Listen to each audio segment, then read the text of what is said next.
Welcome. Today we're going to be talking about strategies for increasing student engagement.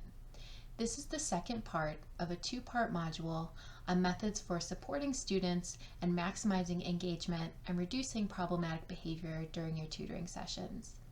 If you haven't yet, I suggest you watch part 1 of this module, which discusses strategies to promote student engagement before the tutoring session. The objectives for this module are to be able to describe methods for promoting student engagement during the session and methods for promoting student engagement during the wrap-up. As we discussed in Module 1, we can support students before, during, and after the tutoring session. For now, we're going to focus on what we can do during the session to support students' positive behavior.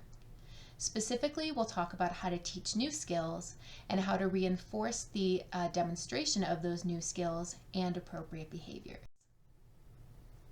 There are a number of different factors that impact student motivation during the session. Some things could be environmental, like the noise level or distraction. Some things could involve an extrinsic motivation. For example, students may need more reinforcement or motivation to engage in the tutoring work. So using things like point systems or verbal praise can really help those students stay engaged during the session. And finally, student interest and preference and other factors related to intrinsic motivation may impact student engagement. Today we're going to focus on the variables that impact engagement that we as tutors have some control over. The first strategy we're going to talk about is segmenting the session. Some students who need more support to engage in appropriate behavior or engage in the tutoring session may need more breaks during the session. So you can build into your tutoring schedule breaks that occur frequently throughout the session. For example, if you notice that your student tends to be off task every 10 minutes, it may be helpful to give them a break every 8 minutes. This way we kind of beat them to the punch and give them the break they need before they have the opportunity to disengage or engage in inappropriate behavior. When students take their breaks, it's important to give them parameters. So for example, telling the student how long the break will last and the types of things that they can do during the break. It's nice if you can keep the break short, between 30 seconds and 1 minute, and give the students things they can do during the break while they stay at their computer. So for example, telling the tutor a joke, or talking about a shared interest. That way the student gets the break they need and you still maintain control over the tutoring session. It's also important to set into your tutoring schedule time for the student to self-monitor. So having the student stop every few minutes and reflect on how they're doing can be really helpful in promoting student engagement. It's also really helpful to think systematically about what the students like with their coursework and the work that they're bringing to tutoring, and some things that are maybe a little bit more challenging for them. That brings us to strategy 2, which is building momentum during the session. A lot of times students will be less interested or struggle more in a specific subject or content area. And this makes it really hard for the students to start doing the work that they need to do. So we can use a strategy called building momentum, where we systematically increase the difficulty of tasks until we've reached the task that the student struggles with. So first, we would present a task to the student that they've either mastered or that they consider pretty easy. For example, recognizing numbers. Then we will provide a second task that the student has mastered or finds relatively easy. For example, matching numbers. Then we would increase the difficulty a little bit more, but provide a task that the student is still likely to complete. So for example, 1-digit addition. Once we've presented those 3 easy tasks, we then present the task that's harder for the student or the task that they don't like. In this case, 2-digit addition. This strategy is similar to things that we do in our everyday lives. For example, if you're scheduled to exercise one day and to run 3 miles, it may be difficult to just get up and go run those 3 miles. Instead, if you start out with some stretching, followed by a walk, and then transition into a light jog, it's much easier to start your 3-mile run because you've built up that momentum. And that's the same thing we're doing here with our students. Let's look at an example of behavioral momentum in action. In this example, you'll see a student who doesn't like cleaning up and her teacher using the behavioral momentum strategy to help her clean up without any problematic behavior. Hey, throw away that water bottle. Good, hand me the Play-Doh. Thank you.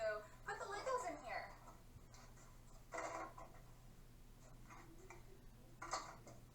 Awesome job. Finish cleaning up. So in that example, you saw the teacher ask the student to clean up one thing at a time. Once she cleaned up 3 things, the teacher presented the more difficult task, which was cleaning everything up. The next strategy we're going to discuss is model and practice. This is a strategy that you can use to teach expected behavior and also support the development of academic skills. The first thing that you can do with model and practice is demonstrate the behavior or skill you want the student to engage in. So for example, showing them, here's how I engage in respectful behavior, or here's how I try my best. Or you can model how to solve a word problem or read a specific passage. This allows the student to see the ideal or the desired behavior in action. Then you can use visuals or think alouds to support that model. So for example, using pictures or written instructions that tell the student exactly what they're supposed to do. This just makes the instructions more explicit and more concrete for the student. Next, you want to give the student opportunity to practice with you. So you could say, let's try engaging in respectful behavior together. Now you try it on your own. Giving the student the opportunity to practice is critical because we can't expect students to engage in desired behavior unless we teach them how to do it first. After the student has the opportunity to practice, both with you and independently, you should provide immediate and specific feedback. This includes both supportive feedback, acknowledging the things that the student did correctly, and also corrective feedback, identifying the things the student didn't do correctly. If the student does make a mistake, you can give them another opportunity to practice and continue to give feedback. And you repeat this process until the student is engaging in the desired behavior or has completed their academic task correctly. The fourth strategy is to reinforce positive behavior. We want to make sure that we're offering reinforcement as often as possible. We know from decades of research that students are more likely to engage in desired behavior if those behaviors are reinforced. Some examples of reinforcement that you can provide during your tutoring sessions are verbal praise, high fives or other gestures like a thumbs up, or using points, tickets, or token. You can also offer students breaks or playing a short game during the session. You can also spend some time discussing shared interests like watching a YouTube video or telling jokes if that's something that your tutee is interested in. It's important that you vary the types of praise that you provide to students throughout the session. This keeps them excited and on the edge of their seat about what reinforcement is coming next. There are a few things to consider, important things to consider regarding reinforcement.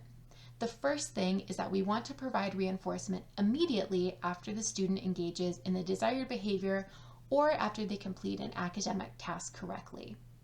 Providing that immediate reinforcement makes the connection between the appropriate behavior and the reinforcer much stronger, so the students really understand why you're giving them praise or that short break. It's also important to provide praise as often as possible. You really can't give too much praise or too much reinforcement. It can be helpful to monitor your own behavior and just tally how often you're giving that reinforcement. Then that will tell you if you need to be giving a little bit more reinforcement or if you're giving it the right amount. The last strategy we're going to discuss is how to support incorrect responses. This can be incorrect expected behavior, so the student's off task or they're not being respectful, or errors the student makes regarding their academic work. The first thing we want to do is re-explain the situation or the problem. So for example, if your student is off task, you can stop the session and say, hey, don't forget, this is what it looks like to be responsible. you can explain it to the student, and you can also provide written instructions or visuals that demonstrate what the student is supposed to be doing. For academic work, you can stop, reread the question, or walk through the problem again together. And then you can also provide step-by-step instructions for how the student should complete the academic task or problem. Next, you want to provide a prompt that will encourage the student to engage in the appropriate behavior or solve the word problem independently and correctly. You can provide prompts a number of different ways: models, visuals, such as graphic organizers, highlighting keywords, or providing additional verbal prompts where you explain to the student what they're supposed to be doing. After you've provided the prompt, it's important to give the student about 3 to 5 seconds of think time.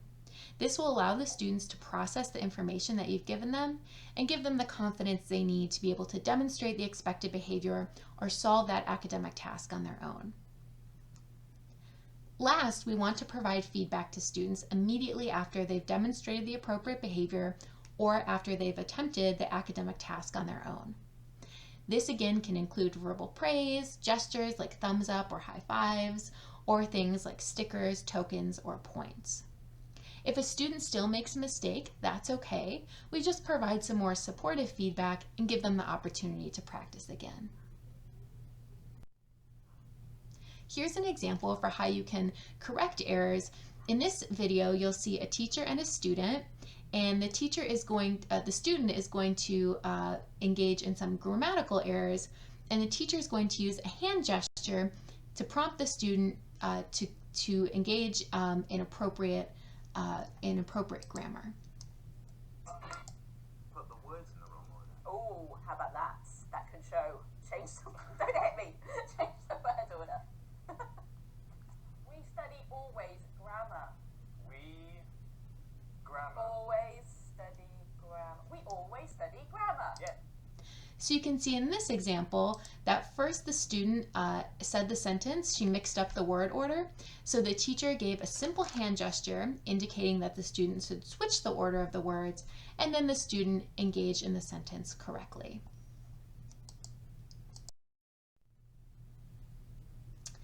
Once your session is over, there are some additional strategies that you can engage in to promote continued success in future sessions. The first thing that we can do is engage our students in reflection. So for example, asking them what they liked about the session or what went well, or asking them to think about the things that they're proud of from their session. This increases student buy-in in the sessions and really gets them involved in the educational process. We also want to provide additional reinforcement and be very explicit when we're telling the students what they did well that day. So for example, I really liked how you followed instructions, or you did an excellent job using your math strategy today. After you've done that, you can continue with your regular weekly wrap-up. We hope you enjoyed these strategies for promoting student engagement and reducing problematic behaviors during your tutoring sessions. You can find our contact information on this last slide. Please don't hesitate to contact us if you have questions about any of the content from this presentation.